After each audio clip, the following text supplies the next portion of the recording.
کتاب اول، سرگذشت خانواده. فصل دوم، از شر پسر ارشدش خلاص می شود. به سادگی می توانید در نظر بیاورید چنان آدمی در صورت پدر شدن چگونه پدری از آب در می آید و فرزندانش را چگونه بار می آورد. در کسوت پدری رفتارش ذره‌ای برخلاف انتظار نبوده. بچه‌ای را که از آدلایدا ایوانوفنا داشته به امان خدا می سپارد. آن هم نه از روی شرارت یا داغداری، بلکه به این سبب که وجودش را پاک از یاد می برد. در همان حال که با اشک‌ها و شکوه‌هایش همه را به تنگ آورده و خانه‌اش را به تالاب بی‌بند و باری مبدل کرده بود، گریگوری که از نوکران باوفای خانواده بوده، میتیای 3 ساله را در ذمه خویش می‌آورد. اگر گریگوری به این بچه نمی‌رسیده، کسی نبوده که حتی پیراهن او را عوض کند. از قضا قوم و خویش مادری بچه هم در آغاز از یادش می‌برند. پدر بزرگش یعنی خود آقای میوسف، پدر آدلایدا ایوانوفنا، دیگر در قید حیات نبوده. بیوه‌اش، مادر بزرگ میتیا، راهی مسکو شده و سخت بیمار بوده و دخترانش ازدواج کرده بودند، طوری که میتیا حدود 1 سال در ذمه گریگوری پیر میماند و با او در کلبه‌اش زندگی میکند. تازه اگر پدرش به یاد او میافتاده، آخر امکان نداشته از وجود او بیخبر بوده باشد. به کلبه برش میگردانده چون موی دماغش میشده. منتها از عموزادگان آدلایدا ایوانوفنای مرحوم، پیوتر الکساندروویچ میوسف میزند از پاریس برمیگردد. بعدها سالیان سال در خارج زندگی میکند، اما آن وقتها هنوز حسابی جوان بوده و در میان خاندان میوسف شهره به روشنفکری و فرنگی مسلک که خارج رفته و پایتخت کشورها را دیده بوده.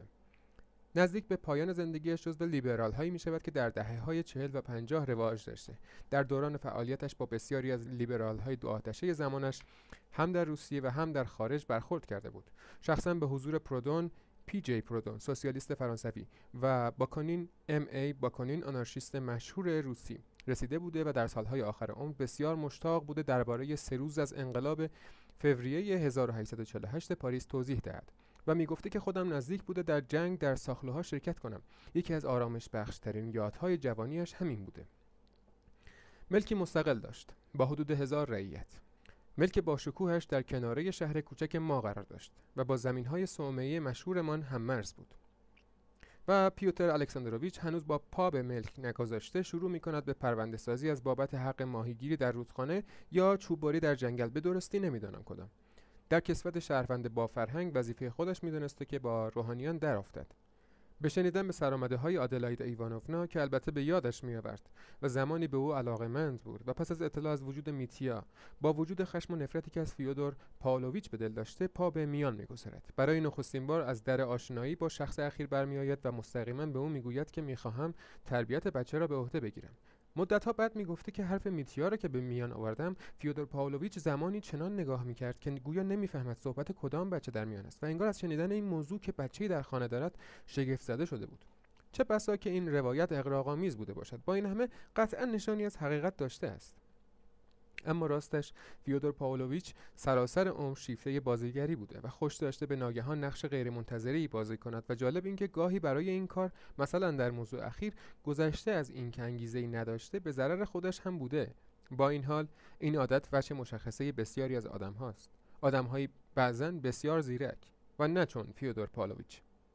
پیوتر الکساندروویچ با قدرت وارد معامله می شود و کفالت بچه را که ماترک مادرش ملکی کوچک و زمین و خانه‌ای بوده به او و فیودور پاولویچ می سپارند. میتیا در واقع تحت کفالت این عموزاده در می آید، اما چون این عموزاده خانواده‌ای از خود نداشته و پس از وصول از عایدات املاکش عجله داشته بی معطلی به پاریس بازگردد، پسرک را به دست یکی از خاله‌های مسکونشینش می سپارد. از قضای روزگار پس از استقرار دائم در پاریس، او هم کودک را از یاد میبرد.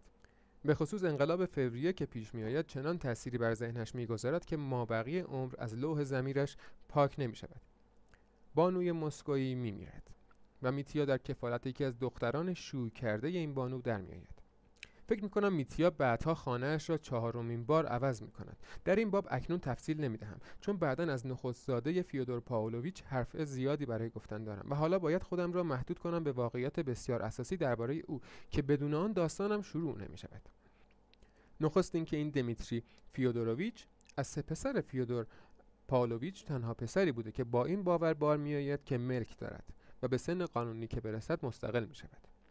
نوجوانی و جوانی نابهنجاری را از سر می‌گذراند. دبیرستان را تمام نمی‌کند، وارد مدرسه نظام می‌شود. بعد به قفقازیه می رود، ترفیع می گیرد، دست به دوئل می زند و درجهش را از دست می دهد. از نو درجه می گیرد، شیوه زندگانی بی حساب و کتابی در پیش می گیرد و مثل ریگ پول خرج می کند. پیش از اینکه به سن قانونی برسد مواجبی از فیودور پاولویچ به دستش نمی رسد و وقتی هم که به سن قانونی می رسد مقروض می شود. به سن قانونی که می رسد برای رسیدگی به وضع ملکش به شهرستان ما می آید و آن وقت بوده که تازه پدرش را می بیند و می شناسد. مثل اینکه از پدرش خوشش نمی آمد.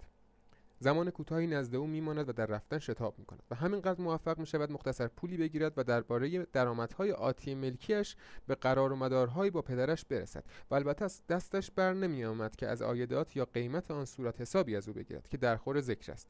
آن وقت فیودور پاولویچ نخستین بار به زبان میآورد که این هم در خور ذکر است. نظر میتیا درباره داراییش نظری غلط و گزافه است.